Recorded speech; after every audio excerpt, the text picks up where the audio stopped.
Ladies and gentlemen, welcome back. It's the 6th round of the Grandmaster Round Robin campaign. Let me fix my hair. I have 58 minutes before my next game begins. It was a super long game. It was the last game to finish between all 4 sections. I had some Chipotle. I had some Sprite, so you know I'm feeling good. Please stop telling me to make to not make recaps. I appreciate all your support, but some of you in the comments don't understand that this is all part of the grind. Otherwise, I would just be passed out in bed. So. Justin Wang, strong player, 2 totally different routes to us getting 2 points out of 5. He won the first game and drew 2, then he lost 2 in a row. I drew 4 and lost yesterday, and I prepared mostly d4 actually, because he plays d4 and e4, but recently he's been playing d4, but I had a feeling he might play this, because I'm pretty predictable. I'm going to play the Caro, and then he plays e5. And I wanted to play c5, you know, I'm waiting still for this moment, but that was like, what can he really scare me with in bishop f5?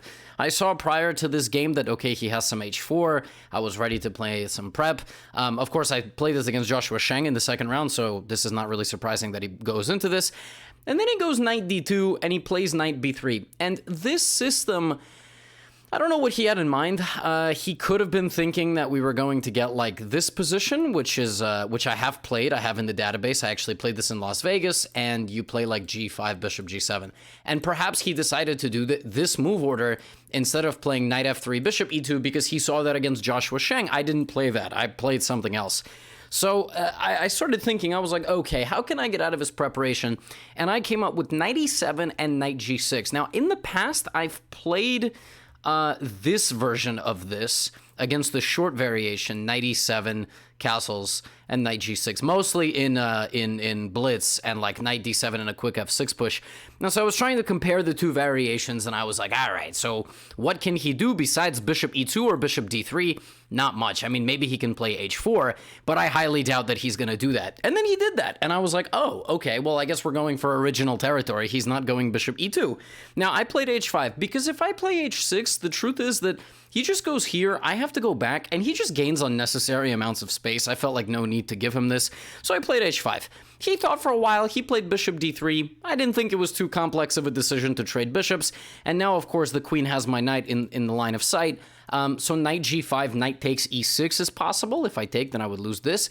And here I was trying to figure out my position. I was like, all right, do I play bishop to e7? I was thinking to maybe even throw in this check. I thought, oh, inducing a pawn move is very intelligent. I also was thinking about the fact that I can play knight back in many situations. And then put the knight on f5, which is where it rightfully belongs in such a structure, because he can't really play g4 so easily. I didn't know what to do, and I was like, I don't know where to commit any of my pieces. Maybe I can play c5 right away, which is a very standard pawn break, and if he takes, maybe knight d7, but I was a little skeptical to just give up a pawn.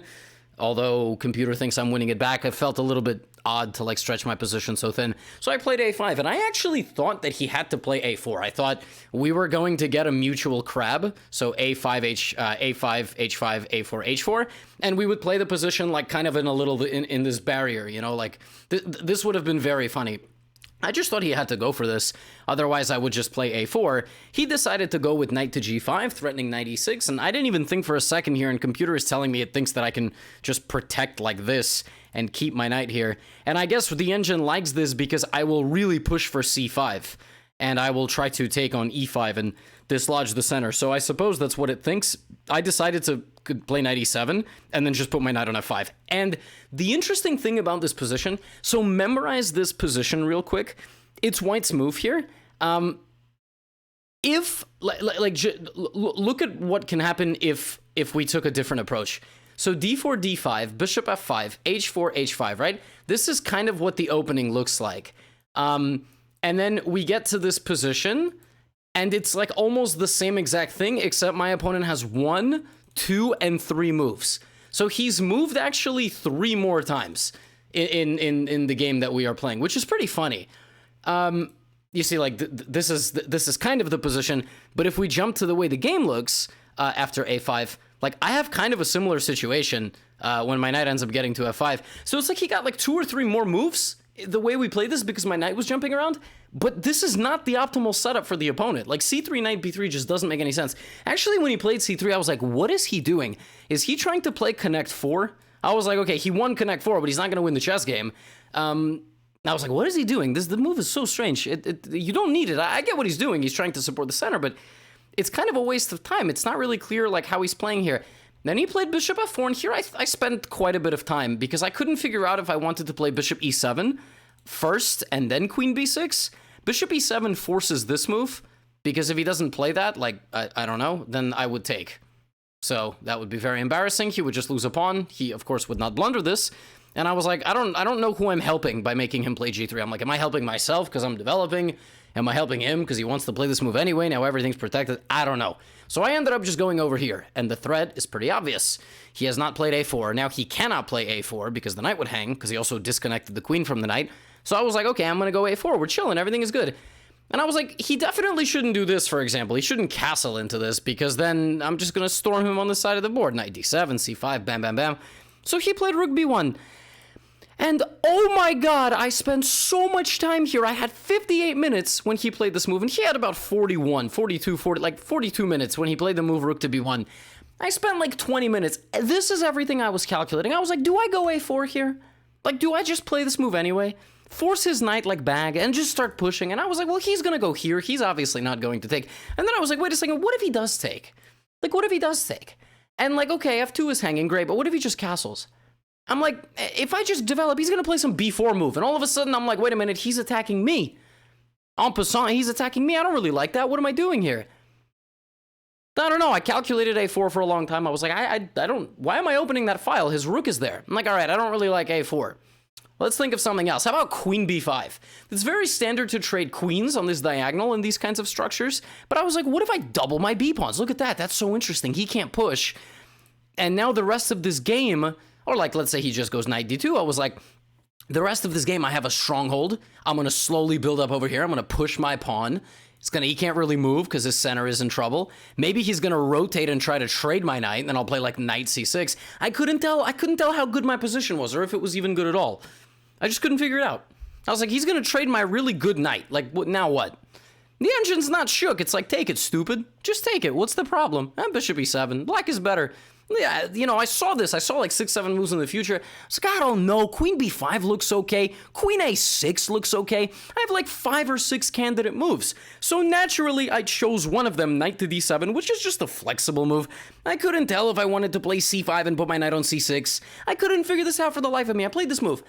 Ladies and gentlemen, this is where the game absolutely turned completely 100%. This is where he started playing as the better player. Even though he has not been playing super accurately, at this point, this dude started to do things to me that I did not approve of on the chessboard. He played knight to c1. He like blitzed this move. I was like, okay, well, my plan is to go c5. Of course, I'm going to do that. Now, he blitzed this move too, because he's got to reinforce the center. He can't let me justify my knight move. Now, again, I have like 6 choices, which all look good. I was like, do I play bishop to e7 and try to trade the bishop for the knight? Do I take this and isolate this pawn forever, maybe put my rook on the c-file and do this? Do I still try to go for a queen trade in this position? I don't know, because maybe I don't want my rook on this square. I was like, what do I do? Do I push and take some space? That looks a little bit stupid because all my pressure is off the center.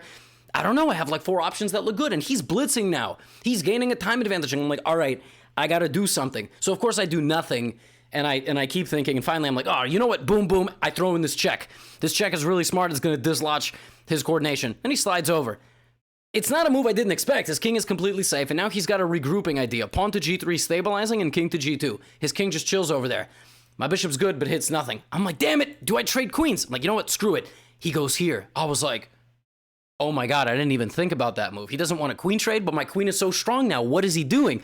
Meanwhile, black is always still a little bit better. Finally, I'm like, all right, this dude has the same exact amount of time that he had 4 moves ago, and I've lost like all my time. I got like 18 minutes, 19 minutes. Like, I gotta start playing faster. So I play a very committal move, f6. A move that fights for control of the center. Ben Feingold somewhere visibly gagged, although e6 is protected. So now I kick out his knight back to f3, and I'm liking my position. But I'm also fully aware of the fact that I have a really bad weakness on h5, and I don't really know where this knight is going. I had the same problem versus Joshua Sheng. I couldn't figure out what to do with this knight. If I play e5, then d5 is really weak.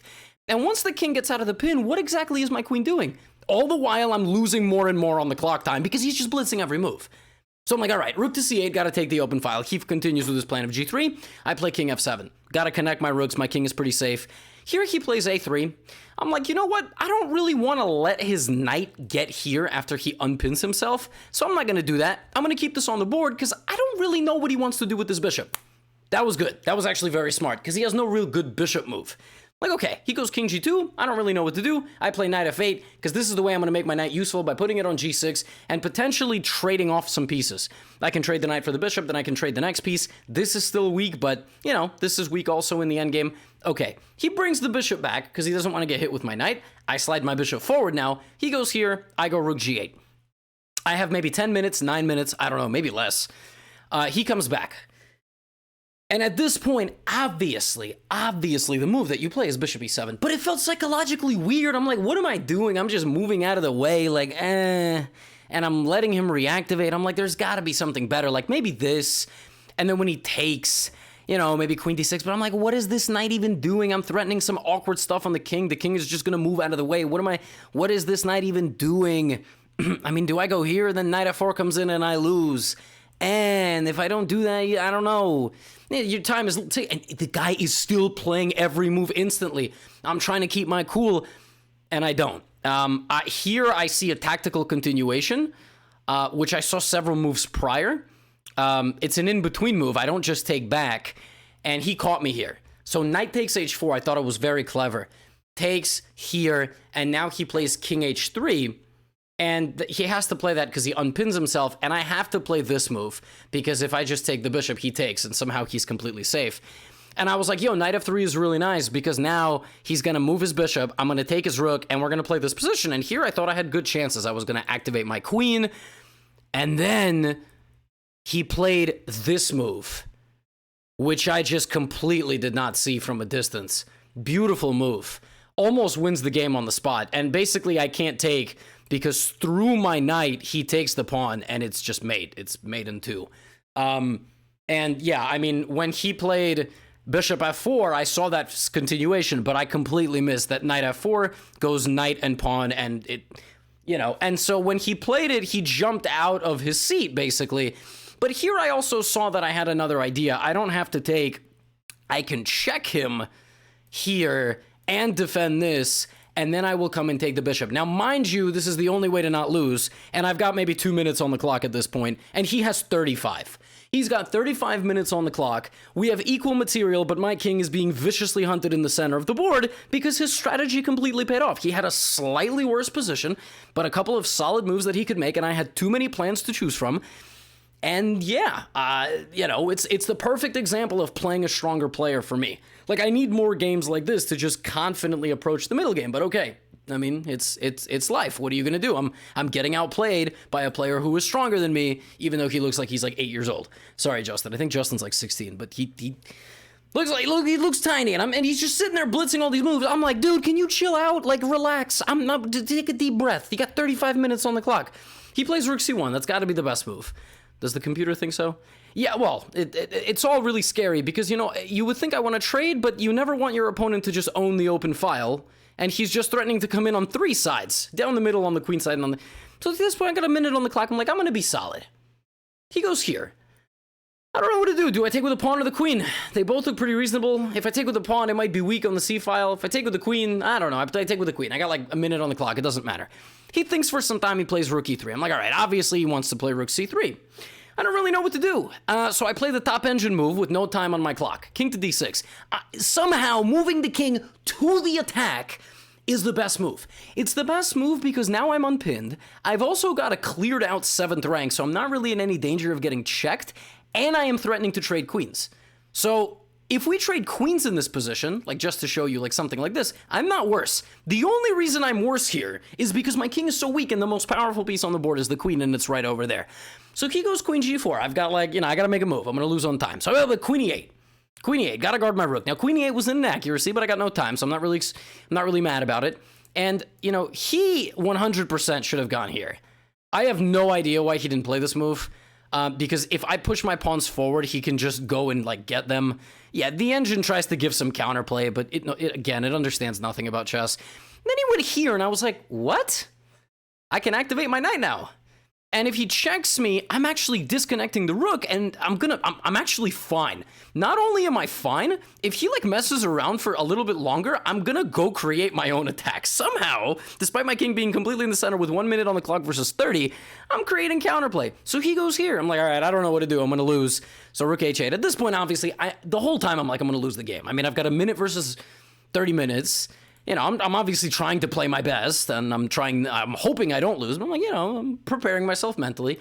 And he hits me with this, and I'm like, oh, I should have seen that coming. I should have played b6. I should have just been solid. But somehow in my mind, I was like, something that doesn't work about this move. What I completely didn't realize was that it totally works because he hits everything. So if I take on c5, I probably get mated. The engine doesn't see a mate, but it thinks it's very perilous. Anyway, I didn't do this because I thought this was really stupid. The engine thinks that after queen h5, black survives and isn't even losing. Okay, outstanding. But I played king e7, and of course he should take my pawn. Now, I have a feeling he didn't do this because I would trade queens. And I was like, okay, I mean, rook and 4 versus rook and 5, this is the best thing that I can get. He'll go here, try to win my pawn. I'll go here and try to put my king over here. I don't know, we're playing chess. All right, as opposed to another game. But then he didn't do that. He went here. And I was like, wait, what? What is he doing? King f7. I'm like, wait, I got 5 pawns now. He goes here. I'm like, I'm defending everything. And right here, I played a move with 1 second on the clock. I had no idea what to do. Zero idea. I'm squeezed from both sides. I can barely push any of my pawns. And I played a move here, and I hit the clock, and I had 31 seconds. So I gained 30 seconds with 1 second on my clock. I had 1 second. I played this move. Slap the clock was like, all right, well, I'm attacking a pawn. That can't be so bad. This is apparently a bad move, but again, the computer like sees some way to wait for me and whatever. He goes here, which is a very natural move. Take. And then I'm like, wait a minute. I'm going to draw this game because if he avoids a rook trade, he traps his own rook. And then I just go here. So he took my rook, and I was like, yo, it's queen and 4. But it's like a terrible structure. Why is it terrible? Because if you remove the queens off the board, what's going to happen is he's going to push these pawns. He has the chance to create a pass G pawn and a pass pawn over here by sacrificing. So my king cannot stop. So the king cannot stop both pawns. He will come down with the pawns. It's like the worst imaginable structure. And you would say, well, Levy, you can push too. No, his king stops me. Because his king only has to worry about the center pawns. He's got wing pawns. So he checks me a few times and then goes like this. I'm like, oh my God, he's coming over here. And I thought this position was unbelievably dangerous because, for example, if I play queen d7, he wins the game. He wins the game because I'm so split. If I take, he just goes here and he just beats me to it. He just goes queen b7 and there's nothing I can do. So he has this pawn breakthrough idea, which I'm realizing with a minute on my clock. I'm like, oh my God, queen c7, let me just be solid. All right, he pushes. He pushed because he didn't want me to activate my queen. That's my other idea is that, you know, I'm going to try to activate it at the cost of a pawn. So he goes here. I'm like, I don't know what to do. I'm going to bring my king closer. He thinks for a little bit, offers me a queen trade. I told you if I trade queens, losing endgame because my king can't stop the advancement of this pawn and this pawn. So I'm panicking, make this move with like 2 seconds on the clock. He goes queen a7, only move that draws. King to f8, why? Need to protect my pawns. He cannot go pick up this pawn because now he paralyzed my queen. My queen needs a lot of time, and now he can also escape perpetual potentially. So he's thinking, he goes g4. I'm like, all right, I don't know what he's doing, e5. All right, he's confidently playing at this point, f5. I'm like, all right, I got only one way to hold this, and it's to somehow get my queen into the action. Let me thrust my pawn forward. Now I can always play queen a6 if he gives me some attack over here, and I can also play queen d8, queen d5.